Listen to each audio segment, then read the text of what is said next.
today's lecture we'll be discussing about the cardiac axis. Our main topic is ECG for the beginners, part 10, physics and principle of the ECG. In today's lecture we'll be discussing about the cardiac axis. Before I start my lecture about the cardiac axis, first of all it is very important to know about those basics and principle of the ECG. Learning of the basic and principle of the ECG is essential, as it is very important for learning cardiac axis. For example, this is a heart due to electrical activity of this heart. This heart is located in the chest. You suppose this is chest, and this heart due to electrical activity of this heart first produce electrical force. And this electrical force or electrical potential or wave of depolarization moves toward the positive electrode. The deflection in the needle would be positive. So for this deflection, which represent positive deflection, we also use some other term. For example, positive deflection, positive QRS complex, upward deflection, or above the isoelectric line. These are the synonyms. We should know about the concept of these different terms which used during the cardiac axis.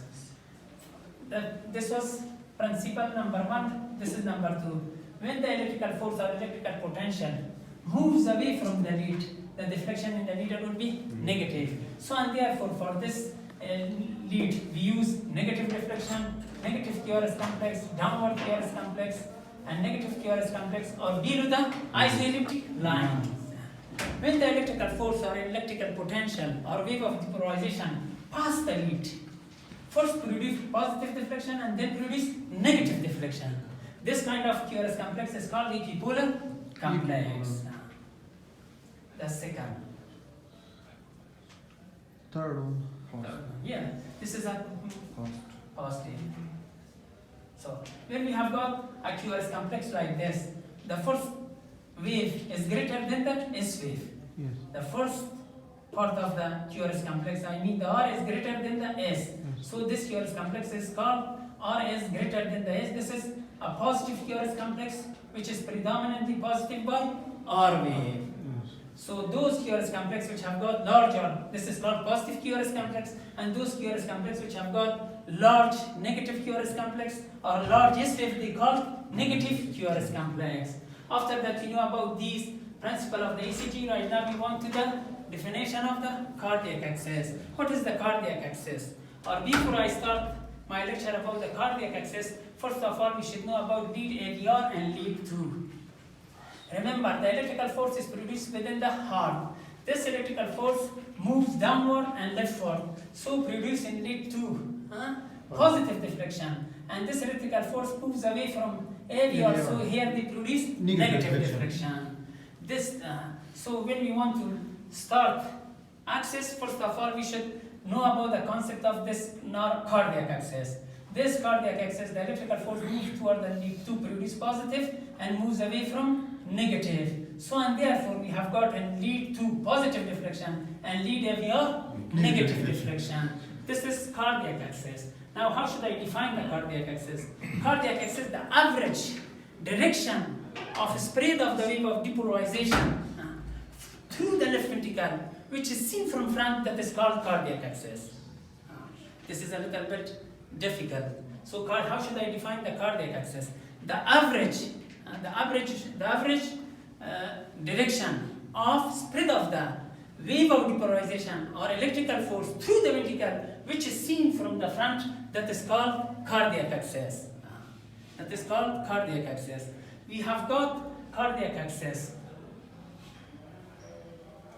Cardiac axis. This was the definition. It is very important to know whether the cardiac axis is normal or abnormal.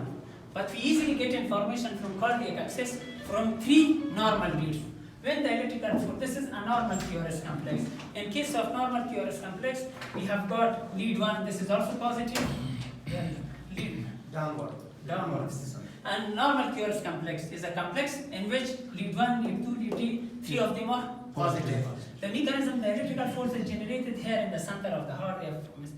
This electrical force moves through the lead 1, lead 2, lead 3, downward and leftward.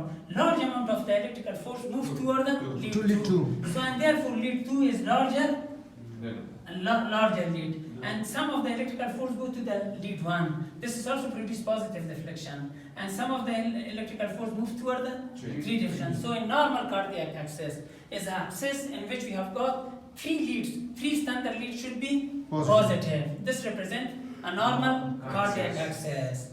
After the normal cardiac access, we will come to from these three standard complexes, lead 1, lead 2, and lead 3. We easily get information about the cardiac axis. We easily get information from the cardiac axis. For example, when the right ventricle becomes hypertrophied, the axis moves toward the right. So and therefore in lead, which lead? In lead 3. In lead 3 we have got negative reflection, and lead 1 we have got positive deflection. In lead 3. The first one. The first one. Yes, that's In lead 3 we get again positive. we'll repeat, yeah. Again we'll repeat.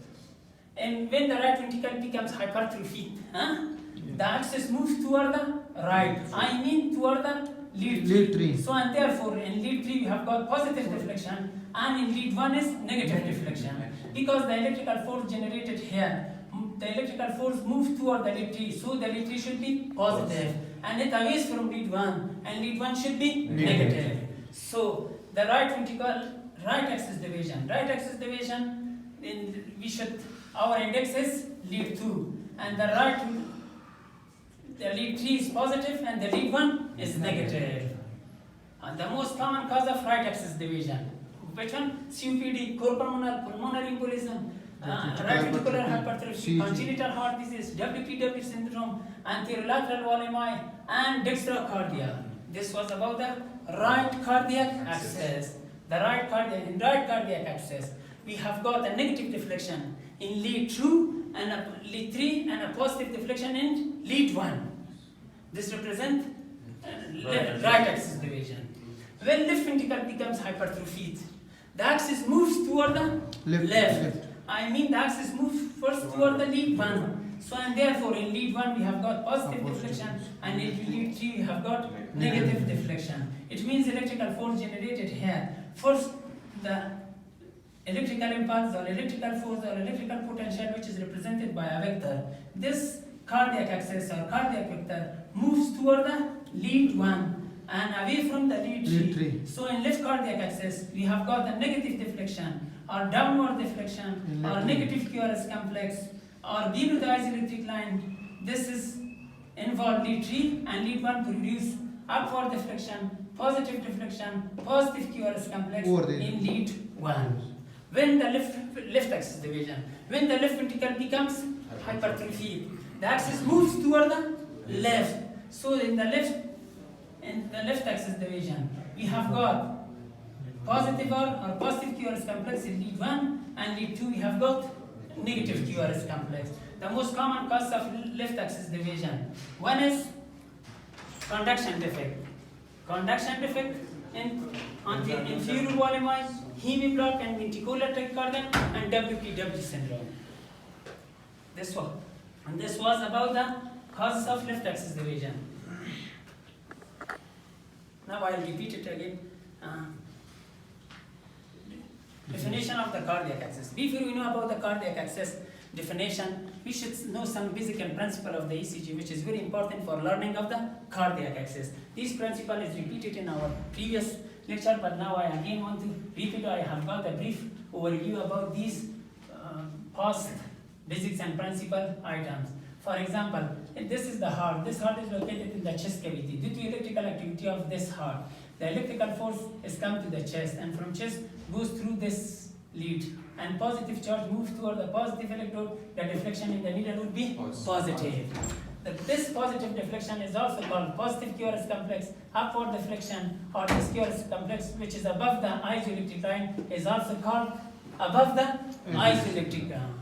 And when the positive charge moves away from the electrode, the deflection in the needle would be negative.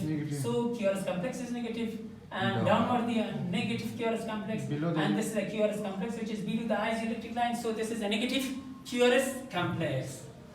When the electrical force passes the lead, when the electrical force or electrical potential or wave of depolarization passes the lead first produce positive deflection and then produce negative deflection. This type of QRS complex is called equipolar Equipolar. complex.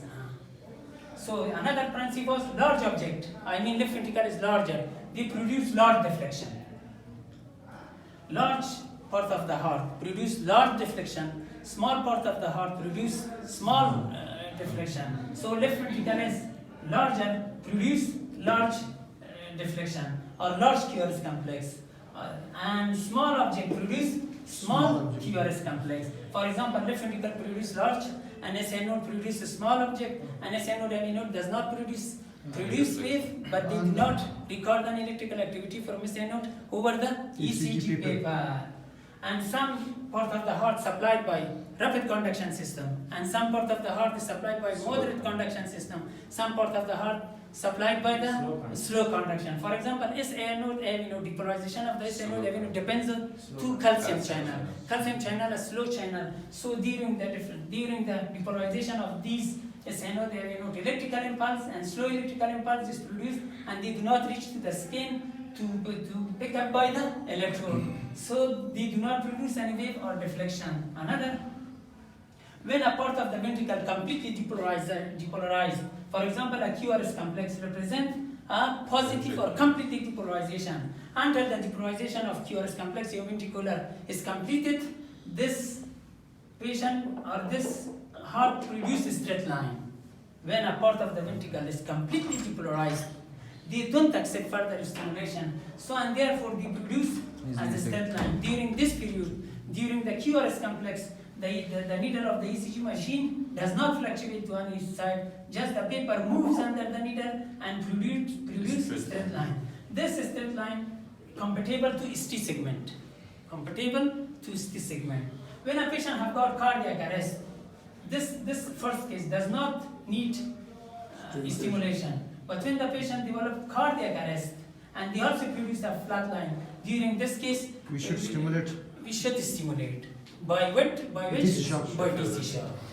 So this was after that we have learned about this basic and principle of the ECG. Cardiac access concept would become easy. For example, definition of the cardiac access. How should I define the cardiac access? The average direction of spread of the wave of depolarization through the ventricle, which is seen in front, that is called cardiac access.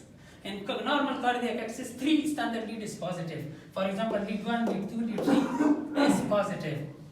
Because electrical force is generated here. And now we know about the basic and principle of the ECG. Large amount of the electrical force moves toward the lead 2. So lead 2 is a large lead in the standard lead. Or even in all leads, the lead 2 is larger. And the lead AVR is less. Because the less amount of electrical force goes to the AVR. And large amount of goes to the lead 3. And now since these leads are small lead, but the positive charge moves toward the lead 1, they produce a positive deflection. And this one is also, the electrical force moves downward and leftward toward the lead 3. And lead 3 is also positive. When we say that the patient has got normal cardiac access, if these 3 lead 1, lead 2, lead 3, 3 of them are positive, this patient have got normal cardiac access. Right now we will discuss about the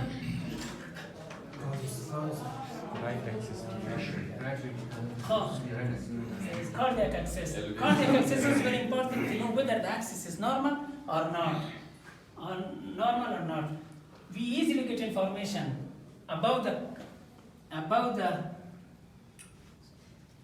left axis and right axis from these 3 leads. These 3 leads, we will get easy information about the cardiac axis from these 3 leads. This lead is greater than lead 1 and also in lead 2. This is very important because lead 2 is our index. Yes. And right and left of the lead 2, it is very important during the evaluation of the cardiac axis. Right now, the right ventricle becomes hypertrophied. When the right ventricle becomes hypertrophied, the axis moves toward the right. Right, it means lead 3. So in the lead 3, we have got positive deflection. In opposite lead, in lead 1, we will get negative deflection. So the most common cause of right axis deviation, COPD, core pulmonary, chronic bronchitis. Remember, emphysema produce left axis deviation, but chronic bronchitis produce right axis deviation. The second, pulmonary embolism, and another right ventricular hypertrophy, congenital heart disease, WPW syndrome, Anterolateral lemma and dextrocondia represent Right right axis axis division. And how should I define the left axis division? Opposite of right axis division. When the left ventricle becomes hypertrophy, the axis moves toward the right, toward the left. I mean toward the lead one. So, and therefore in lead 1 we have got a positive deflection. And in lead 3 we have got a negative deflection. The most common cause of left axis division, number 1, the most common cause conduction defect. The most common cause of the left axis division is conduction defect. And the second one is inferior volemi and hemiblock and ventricular tachycardia and WPW syndrome. This is the most common cause of the left axis division. Predominant Yes. is produced. Now you should tell me what, well, you should tell me for the part of this QRS complex and then tell me this is a positive QRS complex, this is a negative QRS complex, this is a QRS complex in which the R is predominated, or this is a QRS complex above the isoelectric line, or this is a QRS complex which represent positive deflection. First should tell me the part of this QRS complex. Just like QRS complex that R is primary than S. First the part is very, this is the P wave, we have no any business with the P wave, this is the R wave and this is the S wave. R larger than the S wave. So this is the QRS complex in which the R is predominantly positive than the S wave. So this is a positive QRS complex. Tell me about this QRS complex, This is a negative QRS. yeah, the part of this QRS complex. Tell me the part of this QRS complex, Hakim. In this complex, if you don't know about the part of the QRS complex, how should I know about the ECG? This is P wave, and sometimes we call this is a negative deflection. This is a downward deflection. This is a negative deflection which is predominantly negative. And sometimes they say this is the S wave, and sometimes they use this as a Q wave. Sometimes we use QS. So this is a negative deflection. For negative deflection, different term is used. This is a negative deflection. This is a downward deflection. Yes. This is a negative QRS complex. This is a QRS complex which is predominantly negative. Yes. Tell me the part of this QRS complex, Hamid. The first one is R. The This second one R? yeah. The This second one is S. S. Which one is? Both of them are equal. Both of them are equal. Let's call it equipolar. This QRS complex, the R and S are equal. Yeah. And the electrical force comes from 90 degree. Yeah, yeah. 90 degree. Force produce positive deflection and then produce negative deflection. For example, we have got the electrode. This is the electrode. And the electrical force come here. Force produce positive deflection. This is positive and then moves away from the electrode. This produces a negative deflection. This is a positive deflection and this is a negative deflection. Both R wave and S wave are equal. So this QRS complex is called equipolar QRS. Both pulleys equal. Now you should tell me about this QRS complex. The first is Gulab should tell me first of all the part of the QRS complex and then you should tell me about the name of this QRS complex. PRS is present in there, and this one is the normal QRS complex because R is dominant than S. Yes, this is a QRS complex. The R is larger than S. Yes. The R is above the isoelectric line. Positive. A positive deflection. This is a positive QRS complex. This is upward QRS complex. This QRS complex above the Below, above the above isoelectric the line. isoelectric line. So totally this is a QRS complex which is a Which is positive positive. QRS complex because the R is larger than the S wave or the R is predominantly positive than the S wave. Tell me about these parts of the QRS complex. Yeah. First tell me the part of this QRS complex, then they tell me the exact name of this QRS complex. We have P wave and there R wave and S wave. Yes. S wave is predominantly larger than the R wave, then this is a negative deflection. Yes. This is a negative deflection. S is more than R in this. Yes, this is a negative deflection because the S is greater than the R wave. The S below this wave is below the isoelectric line. This is a negative deflection. The R is greater than the S wave. So this is a QRS complex which is predominantly negative QRS complex. This is a negative QRS complex. And tell me about this QRS complex. Yeah, first tell me the part of this QRS complex. R, The first R one. is R. R, S, S, R. R prime, S, Yes, R. yes. Yeah. You should know about the part of the QRS In this, complex. in bundle branch. Yes, this is Bundle branch. representation of the Bundle bundle branch branch block. block. Another principle of the ECG. For the Okay. For learning of the access, we need to learn principle. the basic and principle of the ECG. Otherwise, we don't interpret the ECG. For the learning of the access, learning of the basic and principle of the ECG are essential. Another normal cardiac access. Tell me something about the cardiac access, not left, right, normal. Average